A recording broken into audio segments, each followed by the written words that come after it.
Welcome, everybody. Steven Sitkowski here. Welcome to this edition of my Market Insights. It is March 18th. Wow. Time just flies when you're having fun. Hard to believe it is starting to feel like spring in many places in the good old US of A and Canada. Anyway, glad to have you with. Quick reminder that this presentation is for educational purposes only. It is not intended as investment advice, although I'm going to be doing something a little different. At the end today, I'm going to show you a trade that my trading partner closed out. It's one of our trade ideas of the week that we presented to members. And show you how that fared. So what's moving the markets? Well, the markets are kind of on pins and needles. They're awaiting the Fed decision that is coming out on Wednesday. We already know what the decision is going to be.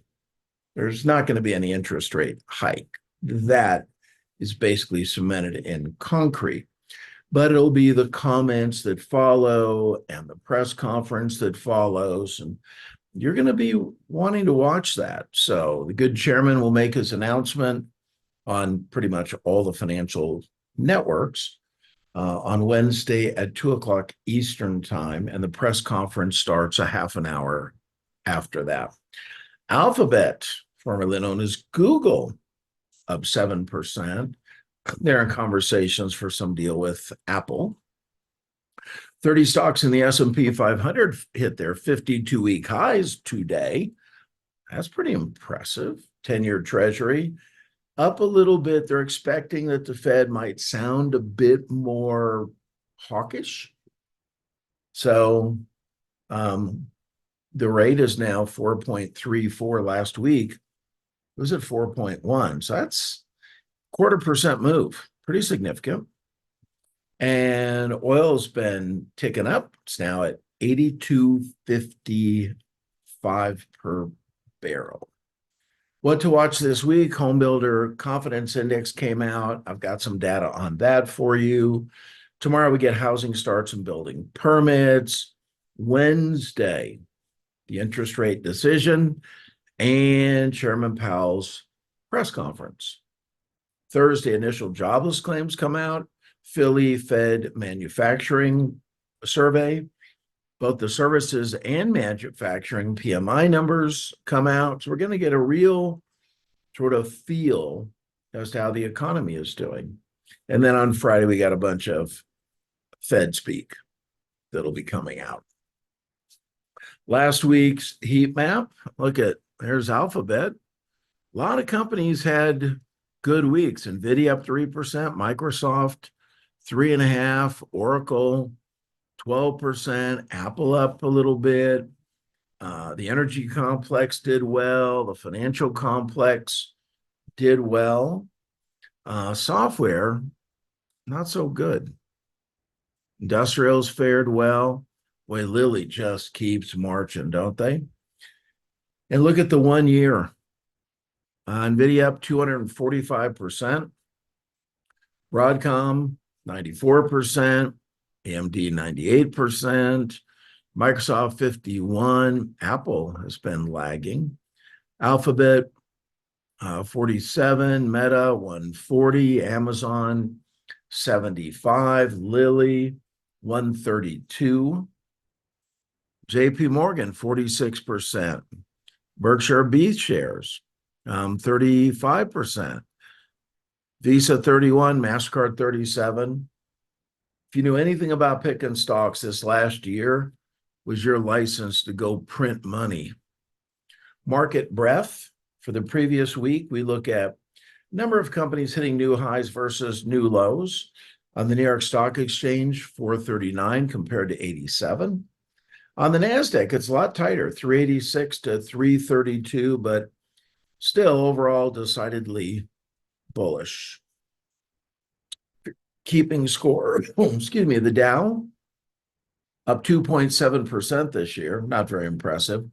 S&P 7.3%, NASDAQ 6.4%. Oil prices up 13%. Bond values down 1.6%. Where's the money being made so far this year? Same place it was last year, large cap growth stocks, followed by mid cap growth stocks, followed by small cap growth stocks. Growth is the key name. Biggest winners from last week, Freeport McMoran up almost 12%, 3M, ditto, Oracle, ditto, CoStar Group, 10.5%. You can see that's in the real estate sector. Valero in the energy sector, Arthur Daniels Midland, that's consumer staples. West Pharmaceutical, there's healthcare. Marathon Energy, that was both Petroleum and Oil Corporation.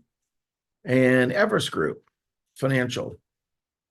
So pretty spaced out. The rally continues. Ever since we had that low in October, look at that. Not that it goes up every day, but it certainly has gone up over time.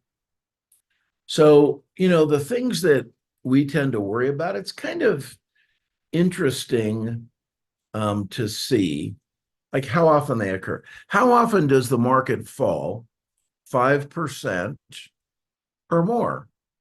3 times a year. And normally it sends the market lower for 43 days, a month and a half. Big deal. How about a 10% fall once a year? More significant, market stays down 109 days.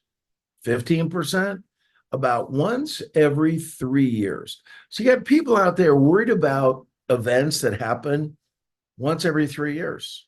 Now, 15% move, it's going to take on average 251 days to recover. How about a 20% drop? That's once every 6 years. Takes a year to recover. What about a recession? About every 6.5 years. But that's all people have been talking about for the last 2 years. And they last less than 317 days before the market is fully recovered. Kind of interesting. Home builders' confidence, you can see, shot up. They're getting a lot more traffic. There's a lot of pent-up demand out there. Consumer confidence, pretty steady. I mean, it's moved down a touch, but inconsequential. Real wages have been growing. We are now above pre-pandemic levels, but before you start accelerating, the Atlanta Fed is saying, not so fast. Looks like wages are going to start coming down in the future. Job openings have been shrinking, according to the JOLTS report. So that's fallen 6.4%. Investors remain bullish, but not as bullish as the previous week. Last week, 51.7% were bullish, 21.8% bearish. This week, 46.9% bullish, 21.9% bearish. Fed probabilities, they're not raising rates clearly on Wednesday. How about in May? No. 93.6% chance that they just pause. There's about a 50-50 chance that we'll see a rate cut in June. I'm betting on July.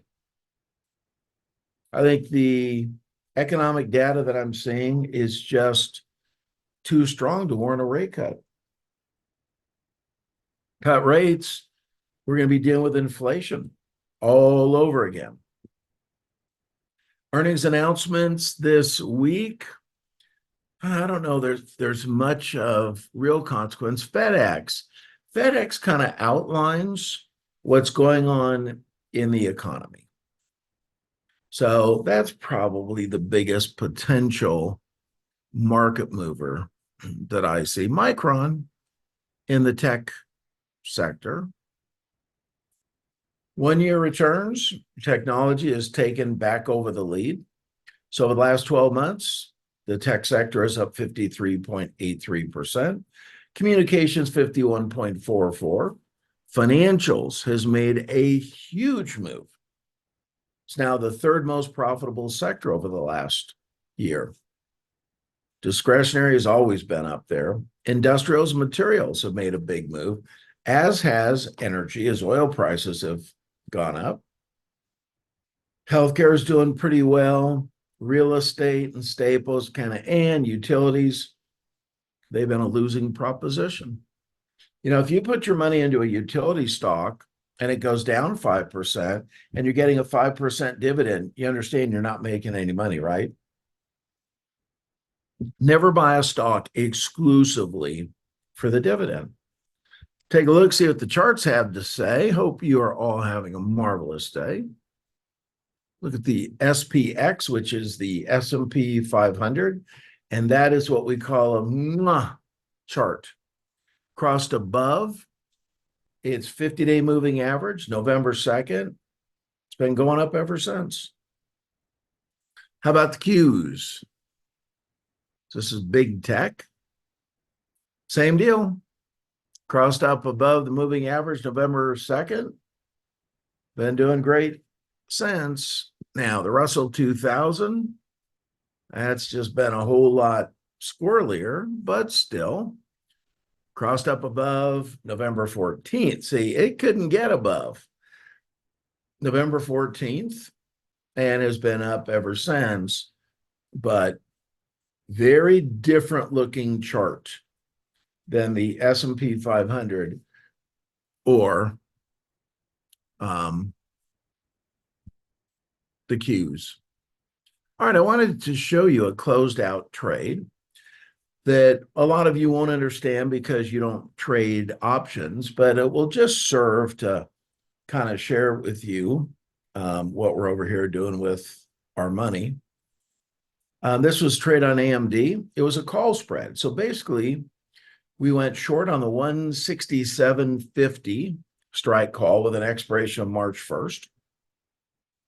And we went long on the 165. So basically what we were doing is betting that the price of AMD would not fall below 167.50. And it didn't.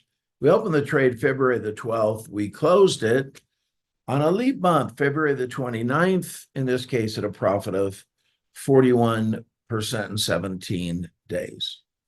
Now, be mindful of the fact past performance doesn't guarantee future results, but again, just wanted to give you an idea of what's possible out there, once you really learn how to read markets and all the strategies.